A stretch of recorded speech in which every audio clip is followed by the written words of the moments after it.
एकीकडे पुण्यात दोन्ही राष्ट्रवादी एकत्र येणार हे जवळपास निश्चित झालं असताना ठाण्यातही तशीच हालचाल सुरू झाल्याचं चित्र आहे. जितेंद्र आव्हाड हे आमचे दुश्मन नाहीत. आम्हाला जर कोणाचा प्रस्ताव आला तर आम्ही तो पक्षश्रेष्ठींकडे पाठवून आणि त्यावर विचार करू, असं मोठं वक्तव्य राष्ट्रवादीच्या जिल्हाध्यक्ष नजीब मुल्ला यांनी केलं आहे. अजितदादांच्या राष्ट्रवादीचे नजीब मुल्ला आणि शरद पवारांच्या राष्ट्रवादीचे जितेंद्र आव्हाड हे कट्टर विरोधक मानले जातात. मुंब्रा कळवा विधानसभा मतदारसंघातून नजीब मुल्ला यांनी जितेंद्र आव्हाड यांच्या विरोधात महायुतीतून निवडणूक लढवली होती. आता त्याच ठाण्यात दोन्ही राष्ट्रवादी पुन्हा एकत्र येण्यासाठी हालचाली सुरू झाल्यात. जितेंद्र आव्हाड आमचे दुश्मन नाहीत. 30 तारखेपर्यंत जर आम्हाला कोणाचा प्रस्ताव आला तर आम्ही तो पक्षश्रेष्ठींकडे पाठवणार आणि विचार करणार. शेवटी कार्यकर्त्यांना निवडून आणायचं आहे, असं राष्ट्रवादीचे ठाणे जिल्हा अध्यक्ष नजीब मुल्ला यांनी सांगितलं.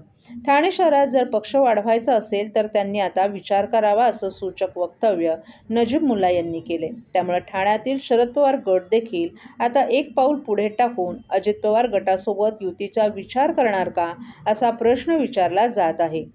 बुधवारी महाविकास आघाडीची बैठक ठाण्यात पार पडली, मात्र जागा वाटप अजूनही जाहीर झालं नाही. बघा, अजितदादांचा निर्णय सर्वसर आहेत. आमचे ते राष्ट्रीय अध्यक्ष अजित दादा, आदरणीय दादांनी जे निर्णय घेतला त्याला आम्ही बांधील आहेत आणि आम्ही आनंदाने स्वीकारू.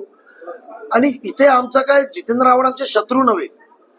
आम्ही सर्व जे वेगळे झालो आणि दादांचं आकर्षण होतं, दादांचं नेतृत्व होतं, दादांचा आमच्यावर विश्वास आणि प्रेम होता आणि मी कधी पण आक्षेप नोंदवलाय तर त्या नेतृत्वामध्येच आम्ही सर्व एकत्र काम केलेलं. जितेंद्र आव्हाडच्या नेतृत्वात त्यांच्या कार्यप्रणाली पद्धतीवर आक्षेप नोंदवलाय. तिथे कार्यप्रणाली आणि कार्यपद्धती सुधारून आमच्या सोबत येत असतील तर आमचं स्वागत आहे त्यांना. पण ठाणे महापालिकेच्या निवडणुकीमध्ये कोणत्या विभागांमध्ये अशी काही एकत्र येण्याची चिन्ह आहेत का की त्याची ताकद जास्त आहे, त्या ठिकाणी आम्ही त्यांना सोबत घेऊ, अशा प्रकारे काही बोलणी सुरू आहेत? बघा, ठाणे शहरात एक काळ होता 15 नगरसेवक यायचे. त्याच्यानंतर मागच्या निवडणुकीत 8 नगरसेवक, म्हणजे 4 माझा राबोडी प्रभागातून आणि 4 जगदाले साहेबांकडून 8च आले होते. 34 पैकी 28 नगरसेवक एकच विधानसभेचे होते. त्या पद्धतीने ठाणे शहरात राष्ट्रवादीची ताकद जी संपवण्यात आली होती ती संपवण्यात परत त्यांना उभारण्याची संधी आम्हाला उपलब्ध झाली आहे. म्हणून असा प्रस्ताव आजपर्यंत आलेला नाहीये. सर्व नागरिकांना आवाहन करण्यात येत आहे की सध्या डासांमार्फत पसरणाऱ्या डेंग्यू या आजाराचा प्रसार रोखण्यासाठी प्रत्येकाने पुढील प्रमाणे कार्यवाही करावी.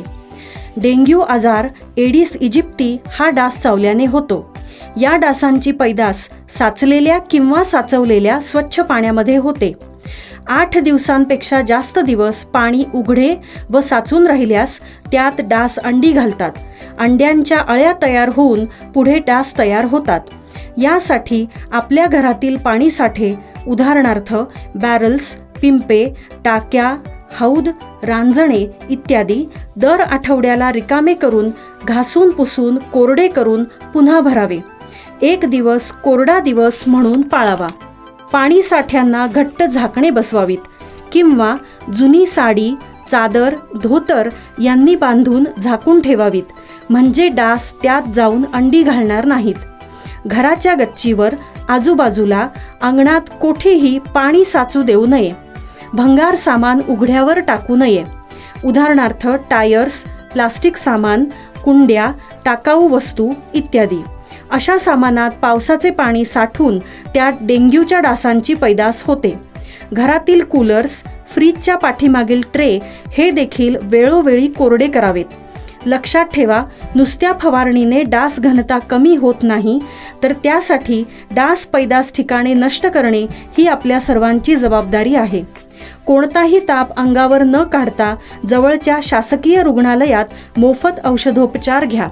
अशा प्रकारे नागरिकांनी सहकार्य केल्यास डेंग्यूचा प्रसार रोखणे सहज शक्य आहे.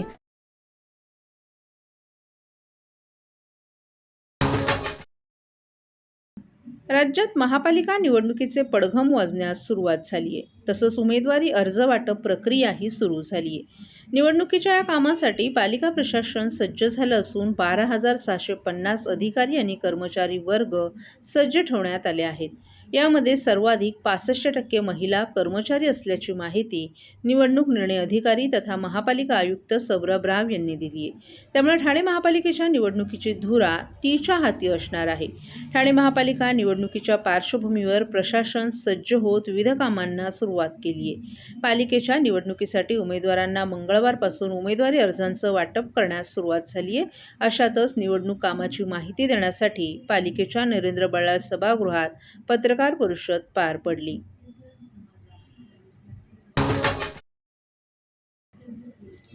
काल मध्यरात्री ठाण्यातील माजी मंत्री आणि आमदार डॉ. जितेंद्र आव्हाड यांच्या नाद या निवासस्थानी महाविकास आघाडीने येत्या स्थानिक स्वराज्य संस्था निवडणुकीच्या पार्श्वभूमीवर बैठक पार पडली.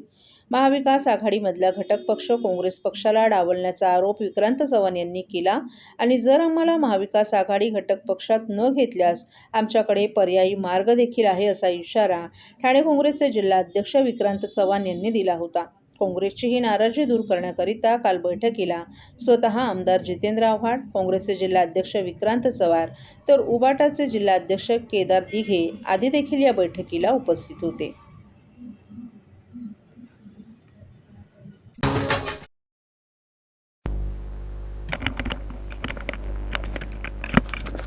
शिवसेना आणि महाराष्ट्र नवनिर्माण सेना यांच्या युतीची घोषणा झाल्यानंतर ठाण्यात दोन्ही पक्षांच्या कार्यकर्त्यांमध्ये उत्साहाचं वातावरण पाहायला मिळते. युतीच्या निर्णयाचं स्वागत करत आज दोन्ही पक्षांचे नेते आणि पदाधिकारी तसेच कार्यकर्तेही एकत्र आले. यावेळी गुरुवर्य धर्मवीर स्वर्गीय आनंद दिघे यांच्या पुतळ्यास अभिवादन करण्यात आलं.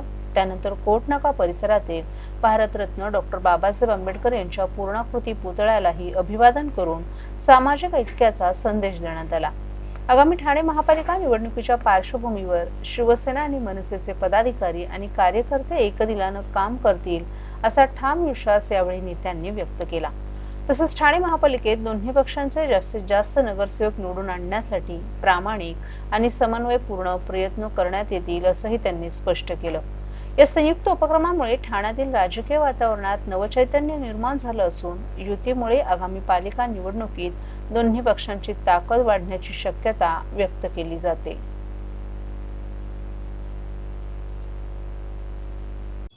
दिवंगत नेते आनंद दिघे यांच्या प्रतिमेला पुष्पहार अर्पण केल्यानंतर तुम्ही डॉक्टर बाबासाहेब आंबेडकर या ठिकाणी पण मला वाटतं कालच जे महाराष्ट्रातल्या जनतेच्या मनात होतं ते खऱ्या अर्थाने कालचा दिवस हा सर्वात महत्त्वाचा दिवस होता आणि आज आम्ही आमचे मनसेचे नेते अविनाश जाधव आणि सर्व मनसैनिक शिवसैनिक आज आमचं ठाणे जिल्ह्याचं दैवत धर्मवीर आनंद दिघे साहेबांचं आशीर्वाद घेण्यासाठी त्या ठिकाणी आम्ही आलो होतो आणि परमपूज्य भारतरत्न डॉक्टर बाबासाहेब आंबेडकर महामानव यांचा सुद्धा आशीर्वाद घेण्यासाठी आज आम्ही या ठिकाणी आलो होतो.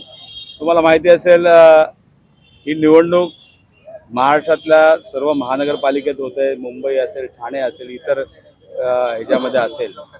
आज तुम्ही बघितलं असेल 23 जानेवारी हा बाळासाहेबांचा वाढदिवस आहे आणि शतक महोत्सव त्या ठिकाणी मला वाटतं संपूर्ण महाराष्ट्रामध्ये साजरा होतोय आणि तुम्ही बघितलं असेल ज्या बाळासाहेबांचं जे स्वप्न होतं की 80% समाजकारण आणि 20% राजकारण आणि त्याला अनुसरून दोन्ही पक्ष पुढे चाललेले आहेत. मग ते आमचे आदरणीय पक्षप्रमुख उद्धव ठाकरे साहेब असतील, त्याचबरोबर मनसेचे आदरणीय राजसाहेब असतील आणि ह्या दोन्ही बंधूंनी एकत्र आल्यामुळे महाराष्ट्रामध्ये नवचैतन्य निर्माण झालेलं आहे. त्याचबरोबर 27 जानेवारी हा सुद्धा आमचे ठाणे जिल्ह्याचं दैवत दिघे साहेबांचा सुद्धा जन्मदिवस आहे आणि त्यानिमित्ताने खऱ्या अर्थाने मुंबई महापालिका असेल, ठाणे महापालिका असेल, त्यांचं जे स्वप्न होतं ते स्वप्न साकार करण्यासाठी मला वाटतं मी ठाणेकर जनतेला आवाहन करेल, मुंबईकरांना आवाहन करेल, महाराष्ट्रातील जनतेला आवाहन करेल की हा शतक महोत्सव जो साजरा होतोय त्या निमित्ताने मला वाटतं मुंबई महापालिका असेल, ठाणे महापालिका असेल, महाराष्ट्रातल्या इतर महापालिका असेल, जनतेने भरघोस मताने त्या ठिकाणचे जे लोकप्रतिनिधी आहेत, नगरसेवक आहेत, त्या ठिकाणी निवडून द्यायचं आहे आणि हा शतक महोत्सव संपूर्ण महाराष्ट्रामध्ये आम्ही साजरा करणार आहोत. दिघे साहेबांचा सुद्धा त्या ठिकाणी 27 तारखेला आहे. आणि अशा पद्धतीने महाराष्ट्रातले थोर पुरुष यांनी ह्या संबंध ही जी वाटचाल केली त्याच वाटचालीवरती आम्ही या ठिकाणी त्यांचा आदर्श घेऊन पुढे जातो. मशाल आणि इंजिन कशा प्रकारचे पुढे येणाऱ्या भविष्यात प्रारंभ वाढणार आहे? मला वाटतं कालच जेव्हा ही घोषणा झाली तर किती लोकांना हे दोन्ही नेते एकत्र आल्यामुळे त्यांचा धूर निघालेला आहे. आमच्याबरोबर मशाल आहे, त्याचबरोबर इंजिनसुद्धा आहे आणि नक्कीच त्या धास्तीने त्या ठिकाणी आज कामाला लागलेले आहेत ते लोक. आणि जनता नक्कीच, महाराष्ट्रातील जनता हे या दोन्ही ठाकरे बंधूंना त्यांच्या पाठीमागे उभे राहील अशी मी ग्वाही देतो.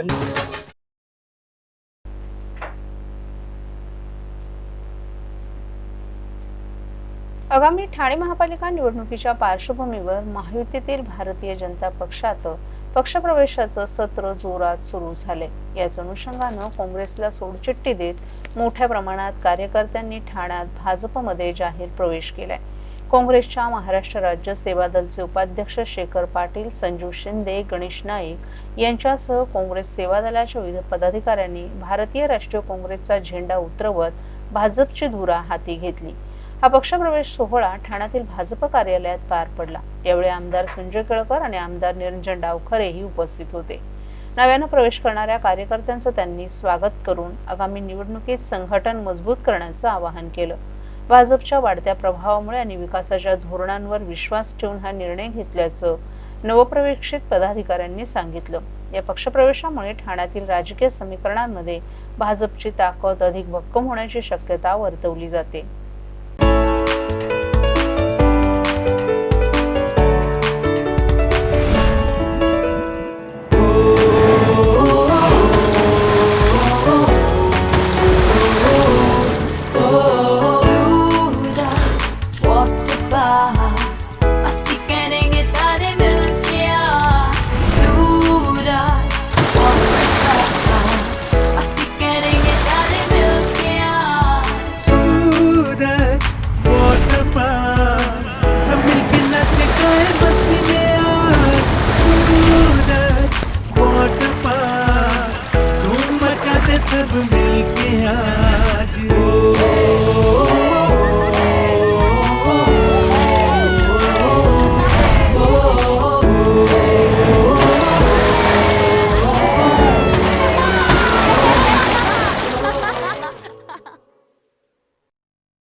ठाणे महापालिका निवडणुकीचा रणसंग्राम सुरू असतानाच ठाण्यातील काँग्रेसला भलं मोठं खिंडार पडले. ठाण्यात काँग्रेस पक्ष संपवणाऱ्या जिल्हा अध्यक्षांच्या मनमानी कारभाराला कंटाळून युवक काँग्रेसचे जिल्हाध्यक्ष ॲडव्होकेट आशिष गिरी यांनी असंख्य कार्यकर्त्यांसमवेत काँग्रेसला अखेरचा रामराम करत अजितदादा पवार यांच्या राष्ट्रवादी काँग्रेस पक्षात जाहीर प्रवेश केला.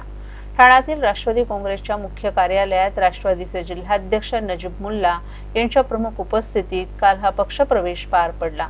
यावेळी राष्ट्रवादीचे ज्येष्ठ माजी नगरसेवक सुहास देसाई, राष्ट्रवादीचे राष्ट्रीय सरचिटणीस मोहसिन शेख, विद्यार्थी अध्यक्ष कौस्तुभ गायकवाड आणि राष्ट्रवादी काँग्रेसचे युवक अध्यक्ष वीरू वाघमारे उपस्थित होते. ठाणे महापालिका निवडणुकीच्या पार्श्वभूमीवर विविध पक्षातील आजी माजी पदाधिकारी आणि कार्यकर्त्यांचा ओघ अजितदादा गटाच्या राष्ट्रवादी काँग्रेसमध्ये जाहीर प्रवेश सुरू आहे. गुरुवारी ऐन नाताळचा मुहूर्त साधत राष्ट्रवादीच्या नजीब मुल्ला यांनी ठाणे शहर काँग्रेसचे अध्यक्ष ॲडव्होकेट विक्रांत चव्हाण यांना जोरदार धक्का दिलाय.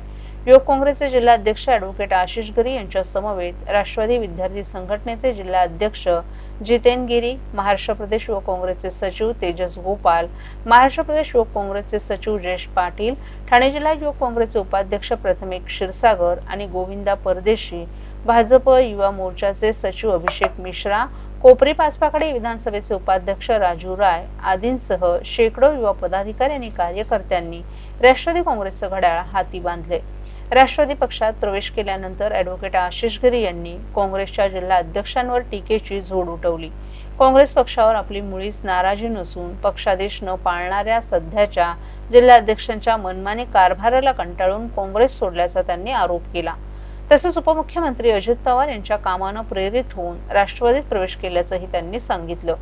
यावेळी राष्ट्रवादीत पक्षप्रवेश केलेल्या सर्व पदाधिकारी आणि कार्यकर्त्यांचं स्वागत करून नजीब मुल्ला यांनी येत्या काळात तमाम तरुणाईला सोबत घेऊन राष्ट्रवादीला ठाणे शहरात जास्तीत जास्त यश मिळवून देण्याची शपथ दिली.